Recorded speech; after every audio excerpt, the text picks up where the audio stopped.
A special investigation into how mental health patients in England are being let down despite the promise of increased funding.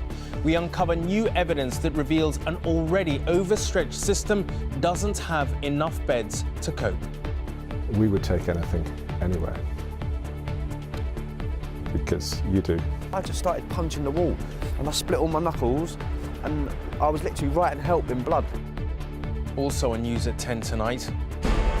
A besieged city failed by the outside world. Even those trying to flee eastern Aleppo aren't safe from death. Gareth Southgate is the new England boss, but will he make the Three Lions roar again? And 90 Great Britons come together to make one montage for the Queen's 90th birthday.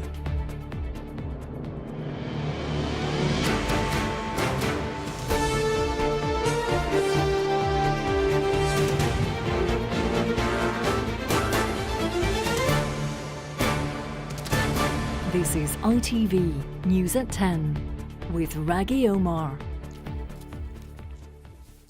Good evening.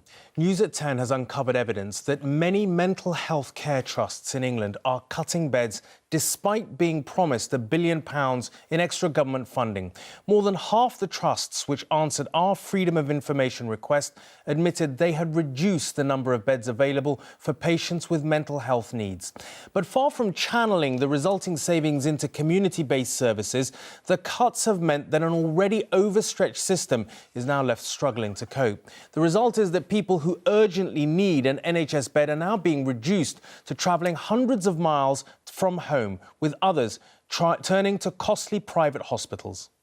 I believe we can lead a revolution in mental health treatment in Britain. We've increased by 5 times the number of people getting treatment for depression and anxiety. A record level of investment in mental health.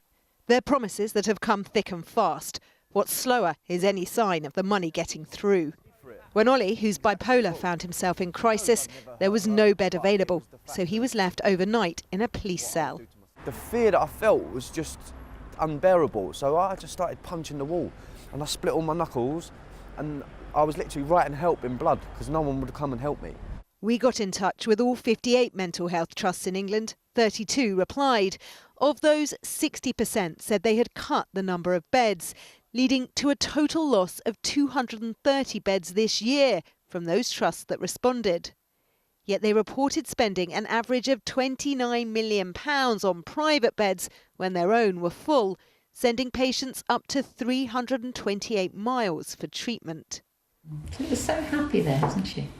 Stephen and Julia Hollings face a 5-hour drive to see their daughter, who's being treated in an eating disorder unit in Glasgow after a month-long search for a bed. No beds, and it kept on coming out. And then eventually this one came as a potential to be available in Scotland. We would take anything, anywhere. Because you do. The former Deputy Prime Minister, whose party pushed hard to get mental health on the same footing as physical care, says it's a betrayal of the most vulnerable. Well, I haven't, as it happens, spoken out much before because I kind of accept you can't turn around a great tanker quickly. I know that as much as anybody else. But we're now a year and a half into a new government since the last general election, and not only is no progress being made, we're actually going backwards. Hospitals are having to deal with all but impossible choices. With the NHS struggling to reduce its spiralling deficit, it's estimated 4 out of 10 mental health trusts had their budgets cut last year. We all know actually that the NHS is in there's a series of fires going on elsewhere, and sometimes if you don't have a ring-fenced pot of money, it's pretty easy and tempting to use that money as a means to dampen the fire over there. But actually that shouldn't be the case. The government has admitted emergency mental health care is inadequate and has a 5-year plan to put it right. But that's time those in need of help now simply don't have. And Rachel joins me now in the studio. Rachel, many trusts simply aren't able to provide the beds now, but what's to say they'll be able to provide community care next year if they're in this position now? Well, that is very much the plan, at least here in England, although it's worth saying that many other areas of the UK, patients are having the same problems trying to get help. But when we presented them with our investigation, NHS England said that they are investing £400 million next year in community crisis response teams as an alternative to hospital admissions. Now, while it's very laudable to get care closer to home, as all these families will tell you who've had to travel so many miles, what's important about that is they said next year, and what our figures show is that hospitals are cutting beds already before those teams are actually in place. And we don't know either whether the savings that they are making are then going to be put into those community-based teams, because one hospital told us very bluntly they're cutting beds simply because they don't have the money for them. Not surprising when the think tank, the King's Fund, reckons that 4 out of 10 mental health trusts had their budgets cut last year. It means with much of the government funding promised only coming through in the next 3 or 4 years, a quick resolution to this doesn't look likely. It doesn't indeed. Rachel, thank you very much indeed for joining us. Now, whenever you think the hellish spiral of suffering for the people of under siege eastern Aleppo cannot get any worse, unfortunately it does. And tonight, reports emerged of a new horror being inflicted on its inhabitants, being bombed as they try to escape to safety. At least 45 people are said to have been killed. Around 16,000 people have fled their homes in the past 48 hours alone, as Syrian government forces and their Iranian and Hezbollah allies continue their push into an ever-shrinking rebel-held zone. It is a population on the move. For months they have been shelled, they have been starved and they have been bombed. But now, with what feels like a bloody endgame approaching, they are abandoning their battered homes in eastern Aleppo and taking what they can carry with them.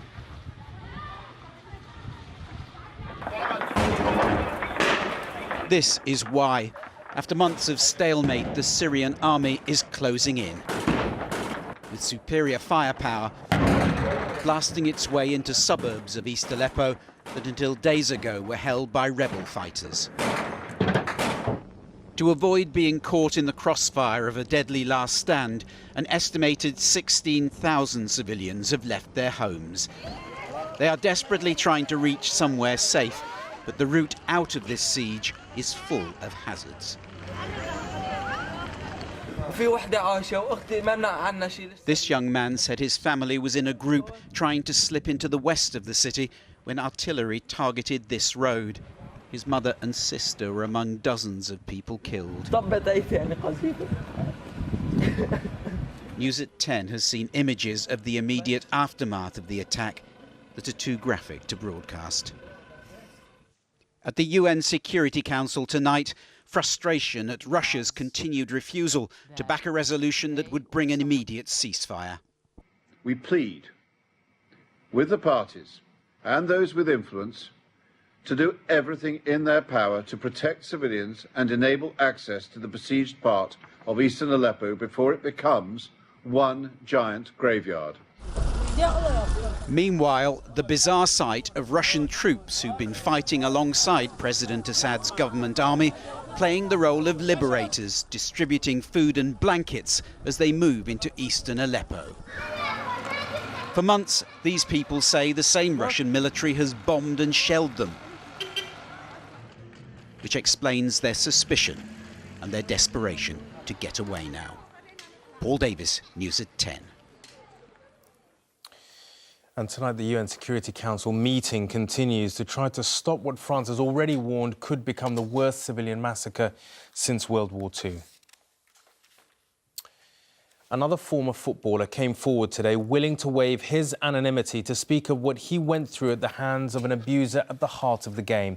And like his colleagues who have already come forward, Derek Bell urged others not to live alone with the terrible secret, but seek support from those who can help. A third of all UK police forces are now investigating allegations of sexual abuse in what is thought to be the biggest crisis in football for years, affecting some of the biggest clubs. Chelsea is the most high-profile club so far to be dragged into this ever-widening net, with allegations a former youth player was sexually abused by an employee. It's understood the claims surround Eddie Heath, the club's chief scout during the 70s, who's now dead. It's claimed Chelsea paid the alleged victim to keep quiet when he threatened to go public 3 years ago. Former Chelsea and England footballer Ray Wilkins was taught by Eddie Heath. I knew Eddie for a long, long time. I joined Chelsea when I was 10 and a half, and I had the pleasure of meeting him then. So yeah, I would say my childhood at Chelsea was an extremely happy one, along with a lot of other guys there as well. So naturally I was surprised last night, yeah. Chelsea say they've employed a law firm to look into an individual employed by the club in the 1970s. They say they've also contacted the FA to ensure that all possible assistance is given to their wider investigation. Essex Police and the Norfolk Constabulary are the latest of 14 forces to say they're investigating reports of abuse. There have been at least 250 calls to the police, and around 20 former players have come forward. Former Newcastle player Derek Bell today talked about the sexual abuse he suffered during the 70s while playing for a local boys' club and its devastating impact. He bribed me, he blackmailed me. He said I couldn't play football if I didn't consent to these acts. So it was a horrendous time for myself and my family. It has an effect. I drank a lot. I tried to commit suicide. I was on the other side of the Tyne Bridge at once. I was down by Spillers, if you know the people in the North East know Spillers, the warehouse on the quayside. I was wanting to jump in. It eventually come to an end where I was in the garage with a hosepipe in my car. The scale of silent suffering, which went on behind the scenes in the game for so long, continues to emerge. Neil Connery, News at 10. As he continued to put together his cabinet, President-elect Donald Trump also made a surprise announcement about himself today. He declared he would be stepping away in total from his global commercial dealings and concentrating solely on his new job as President of the United States. But even though he's pledged to put clear water between the Trump brand and the Trump presidency, his latest appointments show a distinct preference for the business brain. Donald Trump was last night seen dining with Mitt Romney, until recently his greatest Republican foe, the man who described the president-elect as a phony and a fraud. Whether Romney has won the skirmish to become Trump's Secretary of State is still unclear. But the appointments so far to the Trump cabinet are still a startling departure from the populist anti-Wall Street message of the campaign. The establishment has trillions of dollars at stake in this election for those who control the levers of power in Washington. And yet, in the supreme irony of this transition, Trump is appointing consummate insiders to the key jobs, including Wall Street veterans. Most notably this man, his Treasury Secretary, Steven Mnuchin. Our number one priority is tax reform. He spent 17 years at Goldman Sachs. And his Commerce Secretary will be the billionaire Wilbur Ross, a specialist in buying and selling struggling companies. But at the heart of the unease about this emerging presidency isn't just the appointments that Trump is making. It is the very question of how a business tycoon can serve in the Oval Office without major conflicts of interest. Trump has promised today to separate himself from his business empire, in all likelihood handing over authority to his children. He tweeted, "I will be leaving my great business in total in order to fully focus on running the country. While I am not mandated to do this under the law, I feel it is visually important, as president, to in no way have a conflict of interest." But experts say the Trump presidency could quickly become an ethical disaster zone.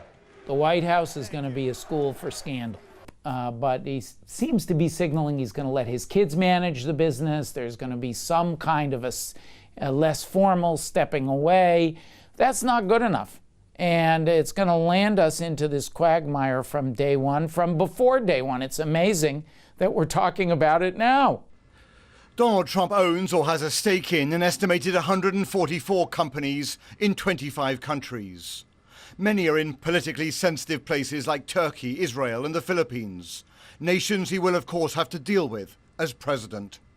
Trump has just opened a new luxury hotel in Washington, just a few blocks away from the White House. Already foreign delegations are booking their rooms here, hoping to curry favour with the president-elect. Tomorrow, for the first time since his victory, Trump will return to the Midwest on a so-called thank you tour.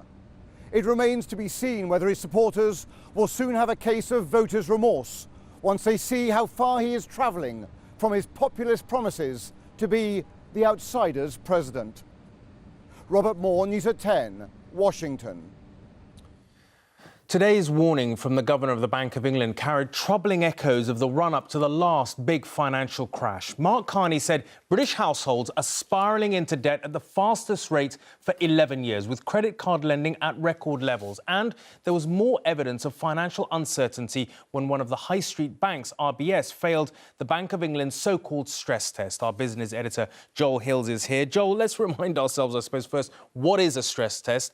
And how does it work? Well, it works because the Bank of England wants our banks to be strong enough to endure the worst. And what they've dreamt up isn't quite an Armageddon scenario, Raggy, but it has certain qualities of end of the world to it. What the scenario stress test is a deep recession, similar to the one we saw back in 2008. It models a surge in unemployment and a collapse in the value of house prices by 31%. Now, this is pretty extreme stuff, and one bank came up short. Royal Bank of Scotland, the bank the taxpayer owned, it failed.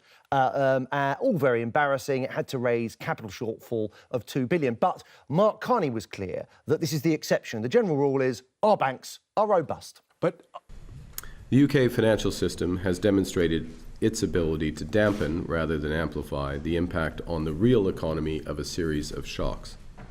Its resilience has been further reinforced by the 2016 stress test, and such resilience may prove valuable given the elevated likelihood that some UK-specific risks to financial stability could materialize.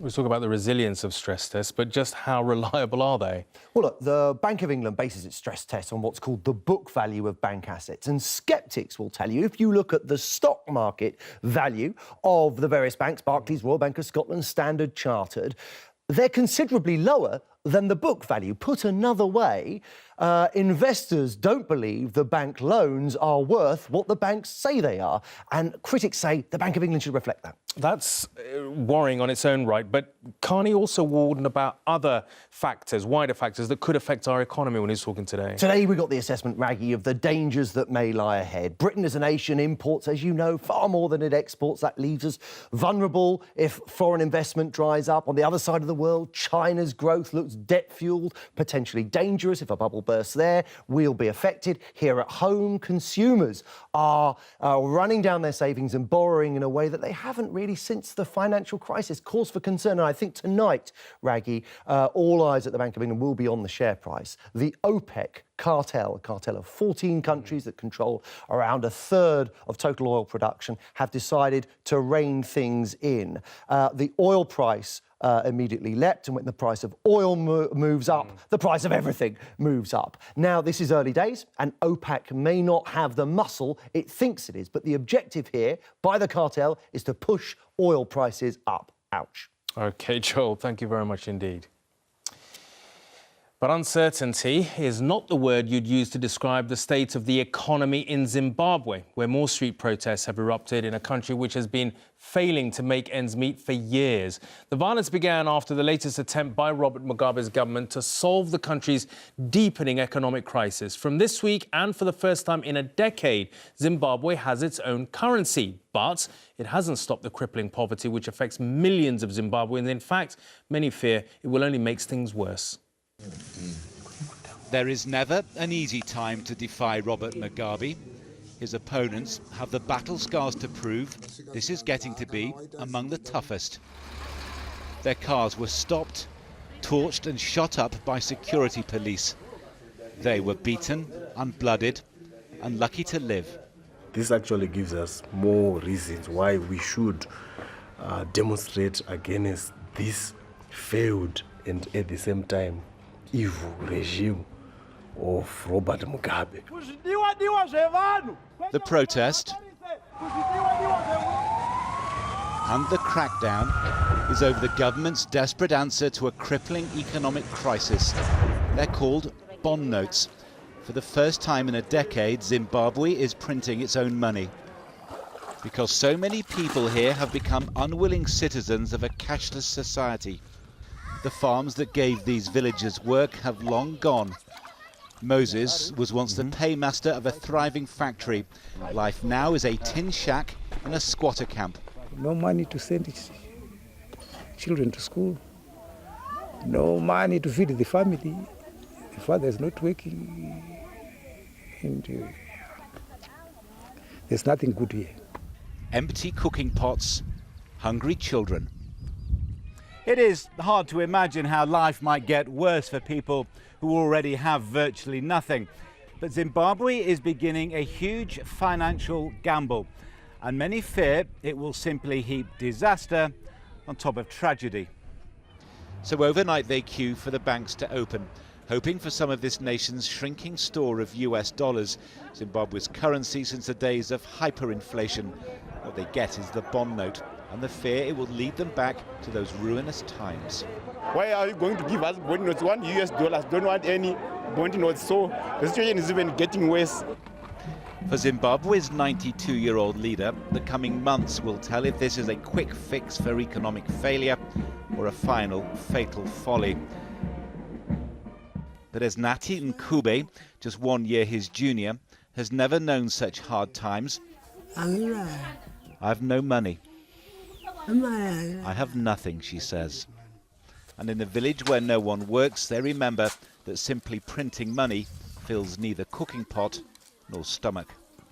John Ray, News at 10, Zimbabwe. Now, it's been quite a while since concerns were raised about the Zika virus in the UK, but all that changed today. The first British case of the Zika virus being sexually transmitted was reported, but there's a twist. Public Health England says a woman was infected by her partner who had recently travelled to a Zika-infested area. Our science correspondent Alok Jar is here. Alok, we all thought that Zika was out of the headlines, so this has come somewhat out of the blue, is that fair to say? Well, it never really went away. The World Health Organization did downgrade it from a global health emergency a few weeks ago, but that doesn't mean that it's not an ongoing concern in parts of South America, South Asia and Africa. It's still there, it's going on. It's a mosquito-borne disease. So in this case today, as you say, a woman was thought to be infected by her partner who came back from a country where Zika virus is still spreading. She has actually made a full recovery because Zika itself, for an adult, there's not much that happens to you. Usually you're not symptomatic even. You may have some sort of small flu-like symptoms, but you don't get that ill. The problem's always been... The child. Is the pregnant women and their children, exactly. And so the idea is that the babies' brains don't develop properly. It's mostly spread by mosquitoes, so not a problem in the UK, really. In this case, it's been spread by sexual contact. The idea is that Zika virus can linger in your bodily fluids, and especially in semen, for up to 6 months. And so it's very, very rare. Only 60 cases around the world. But all the public attention seemed to have been focused in terms of the danger to women. Do we need to rethink our public awareness campaigns about Zika then? I think so. So Public Health England have updated the travel advice. So that, until now, if you're a woman and you want to get pregnant or you are pregnant, you're advised not to go to a Zika-infested place. Just don't do it. And 7 women from the UK have become infected with Zika as a result, pregnant women. Public Health England today have said men need to take similar advice. If you go to a place that has Zika and you may get infected and you don't know about it, then basically you come back, then for the next 6 months you should use protection, use safe sex, and you're also at risk. Important advice. Alok, thanks very much indeed. To football now, and the FA confirmed what everybody already knew today, that Gareth Southgate is the new England manager. It's been a long and perhaps unlikely road from playing for England to managing them. Understandably, Gareth Southgate doesn't like being reminded of that penalty miss, the one against Germany that cost England a place in the Euro 96 final. But from being a footballing villain 20 years ago, Gareth Southgate must now become a footballing saviour for a national team that badly needs one. Gareth Southgate left the FA's headquarters in Staffordshire this afternoon with a 4-year contract.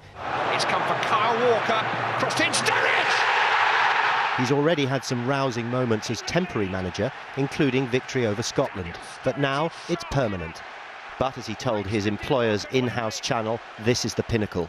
From my point of view, delighted to know exactly what the task is now for the next few years. determined to give everything I have to give the country a team that they're proud of, one that they're going to enjoy watching play, watching develop. And for me, you know, the hard work really starts now.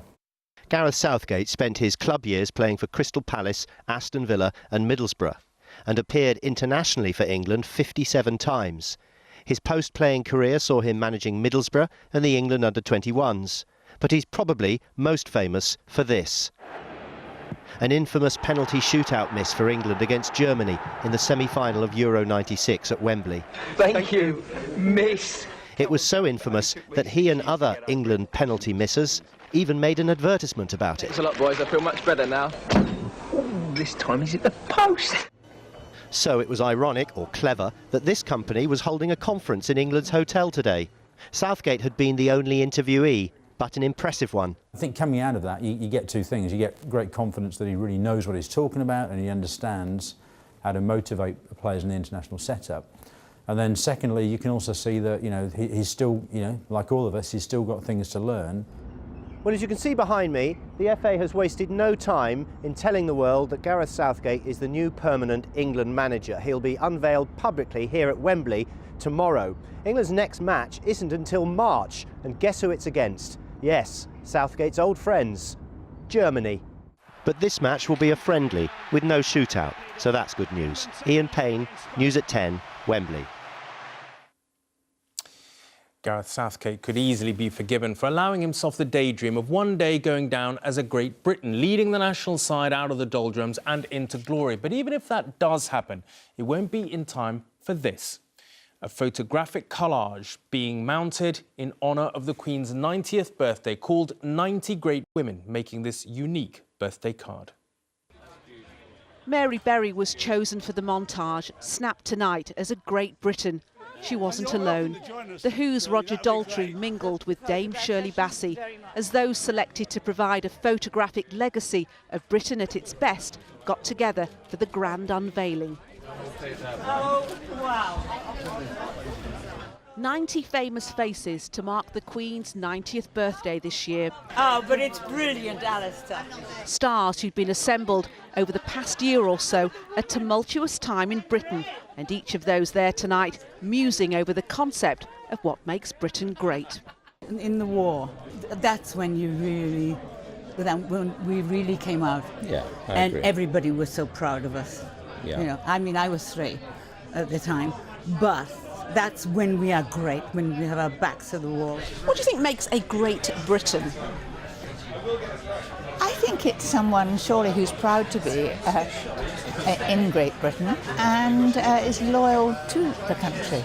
I've always been very proud in my industry. Everyone always goes off to the States or Paris or Milan, and I've always always thought we've had the most wonderful fashion industry here, so I've always been here. The montage was created by renowned portrait photographer Alistair Morrison, famed for creating this, his celebrity take on the Last Supper. For his latest work, it was he who chose who should be amongst the 90 Great Britons. It's my legacy, it's people that have been part of my life. It's very interesting that if you asked anybody at a dinner table who would be in their 90 Great Britons, they might have a completely different idea. Morrison hasn't quite finished his tribute yet. He's still chasing the globe-trotting David Attenborough. But once he has his 90, his take on who's great in Britain will go on display so others can have their say. Nina Nanar, News at 10.